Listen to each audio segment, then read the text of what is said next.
नमस्कार दोस्तों, आज हम बात करेंगे ऑस्टियोआर्थराइटिस के बारे में। इसमें घुटनों में दर्द है, क्या आपको उठने बैठने में दिक्कत होती है, सीढ़ियाँ चढ़ने में आपको दिक्कत होती है और जब सुबह आप उठते हो तो घुटनों में बहुत जकड़न रहती है, अगर आप वॉशरूम जाते हो तब आपको बैठने में उठने में दिक्कत होती है, तो ये आपको ऑस्टियोआर्थराइटिस हो सकता है। ऑस्टियोआर्थराइटिस ज़्यादातर नी में होता है, स्पाइन में होता है और सबसे कम एंकल में होता है। ऑस्टियोआर्थराइटिस में होता क्या है, ऑस्टियोआर्थराइटिस में कार्टिलेज धीरे धीरे रप्चर होना चालू हो जाता है, जिसकी वजह से घुटनों में दर्द, अकड़न और सूजन आने लग जाती है।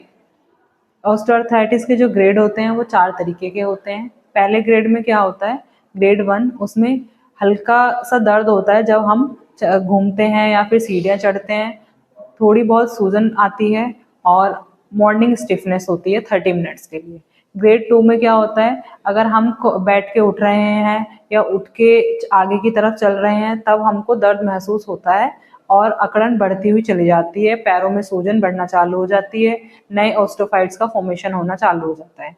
ग्रेड 3 में क्या होता है, ऑलमोस्ट 60% कार्टिलेज जो होता है वो रप्चर हो जाता है और उठने बैठने में बहुत दिक्कत होने लग जाती है। ऑस्टियोफाइट्स का फॉर्मेशन जो है वो और बढ़ने लग जाता है, घुटनों का के अंदर जो कार्टिलेज है उसकी वजह रप्चर होने की वजह से स्पेस कम हो जाता है। ग्रेड 4 जो होती है वो सर्जिकल स्टेज होती है, उसमें नी को ऑपरेट करना पड़ता है, उसमें मोर देन 70% कार्टिलेज रप्चर हो चुका होता है, नी बेंडिंग प्रॉपर नहीं हो पाता है। अब उसके बाद क्या क्या सावधानियां बरतनी है हमें इसमें, सीढ़ियाँ कम से कम चढ़ना है, उखड़ू नहीं बैठना है, नीचे ज़मीन पे आलती पालती मार के नहीं बैठना है, वेस्टर्न वॉशरूम यूज़ करना है, हिंदी वॉशरूम यूज़ नहीं करना है।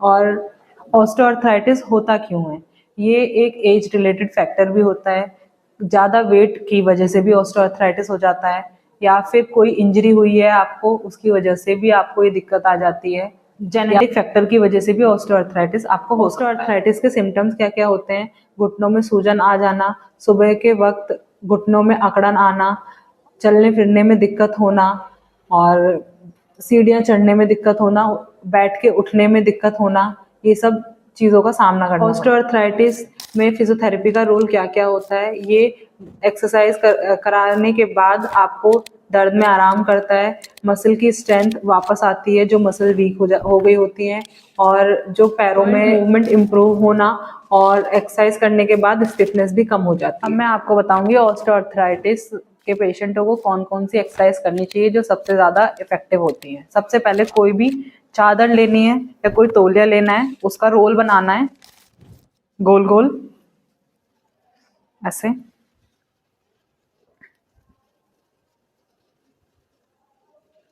इस रोल को अपने घुटने के नीचे रखना है, पंजा अपनी तरफ खींचना है और घुटने को नीचे की तरफ दबाना है, रोक के रखना है, 5 सेकंड काउंट करना है, 1 2 3 4 5 देन रिलैक्स।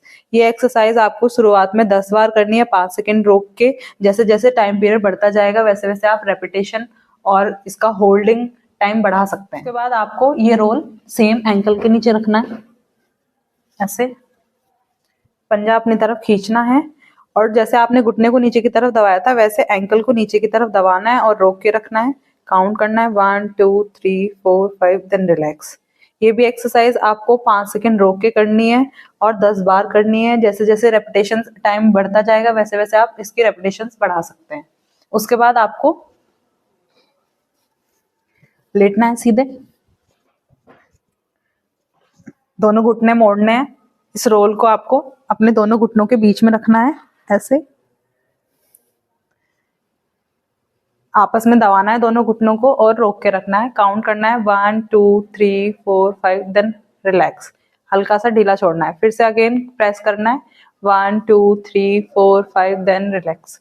ये भी आपको 10 दफे करनी है, 5 सेकंड रोक के। उसके बाद आपको बैठ जाना है, पैर लटका के,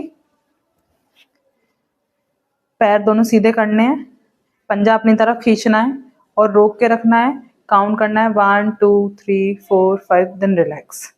ये एक्सरसाइज शुरुआत में आपको 5 सेकंड रोक के और 10 दफे करनी है, जैसे जैसे रेपिटेशंस बढ़ती जाएंगी टाइम बढ़ता जाएगा तो उसके हिसाब से आप रेपिटेशंस और टाइम होल्डिंग आप अपना इंक्रीज कर सकते हैं। इसमें कुछ सावधानियां बरतनी होती हैं आपको। दूसरी एक्सरसाइज का नाम है SLR। इसमें क्या करना है, हमें सीधे लेटना है,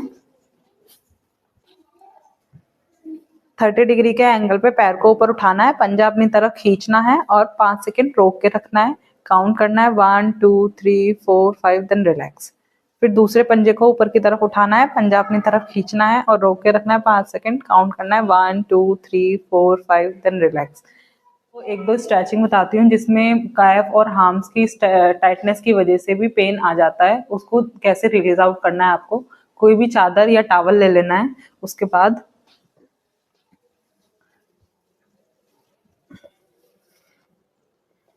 उसको ऐसे पंजे पे डालना है